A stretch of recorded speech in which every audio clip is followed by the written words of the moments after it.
Party নয় অন্যান্য রাজনৈতিক দল যদি প্রতিবাদ করে পুলিশ লেলিয়ে দেওয়া ছাড়া আপনার অন্য কোনো কাজ নেই। আমরা অস্থায়ী মঞ্চ তৈরি করেছি। মমতা বন্দ্যোপাধ্যায় বা তার পুলিশ ভাবছে খুব বড় কাজ করেছি, বীর পুরুষের কাজ করেছি। যে অস্থায়ী মঞ্চে বিজেপিকে প্রোগ্রাম করতে হচ্ছে, তাদের কর্মী সমর্থকদের আসতে দিইনি প্রতীকী অবস্থানে, তাদের বলে রাখি যে অত সহজ বিজেপি নয়। 400 বছর ধরে রামলালা অস্থায়ী মন্দিরে ছিল, পার্মানেন্ট মন্দিরের ব্যবস্থা বিজেপি করেছে। এটা বিজেপি। আমরা অস্থায়ী জায়গা থেকে স্থায়ীকরণ কিভাবে করতে হয় আমরা জানি। কিভাবে আপনার উত্তরবঙ্গের লবিকে সোজা করতে হয় আমরা জানি। আপনার বন্ধু ডাক্তারবাবু যিনি আছেন, যার নির্দেশে আপনার স্বাস্থ্য লবি চলে,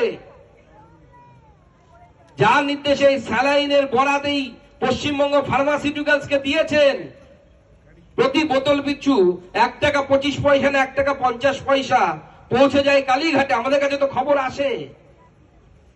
আপনি কিছুই জানেন না। আপনি আপনার স্বাস্থ্য ব্যবস্থা সম্পর্কে কিছু জানেন না। আমি আপনার সামনে কতগুলো প্রশ্ন আমি আপনাদের সামনে তুলতে চাই।